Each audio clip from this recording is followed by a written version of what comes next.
कहानी का शीर्षक चूहिया की समझदारी और बिल्ली का पछतावा। एक बार की बात है, एक छोटे से गांव में चूहिया रानी अपने परिवार के साथ रहती थी। वह बहुत चतुर और समझदार थी।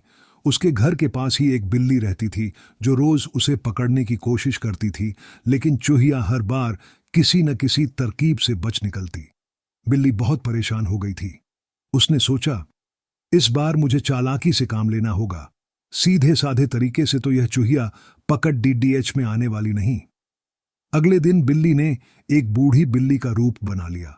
उसने एक छड़ी पकड़ी, चश्मा लगाया और चूहिया के घर के बाहर बैठकर धीरे धीरे बोलने लगी, बेटा चूहिया, अब मैं बूढ़ी हो गई हूं। अब मैं तुम्हें नहीं खा सकती। मैं तो अब सिर्फ दूध पीती हूं और आराम करती हूं।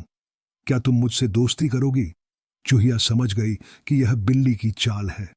उसने मुस्कुराते हुए कहा, अरे बूढ़ी अम्मा, अगर आप इतनी ही सीधी हैं तो जरा अपनी पूंछ अंदर छुपा लीजिए, जो अभी भी झाड़ी में हिल रही है। बिल्ली हक्का बक्का रह गई। उसे अपनी गलती का एहसास हुआ। चूहिया ने समझदारी से काम लेते हुए गांव के जानवरों को बुलाया और सबने मिलकर बिल्ली को समझाया कि दूसरों को डराना और धोखा देना ठीक नहीं। बिल्ली को अपनी गलती का पछतावा हुआ और उसने वादा किया कि वह अब किसी को नुकसान नहीं पहुंचाएगी।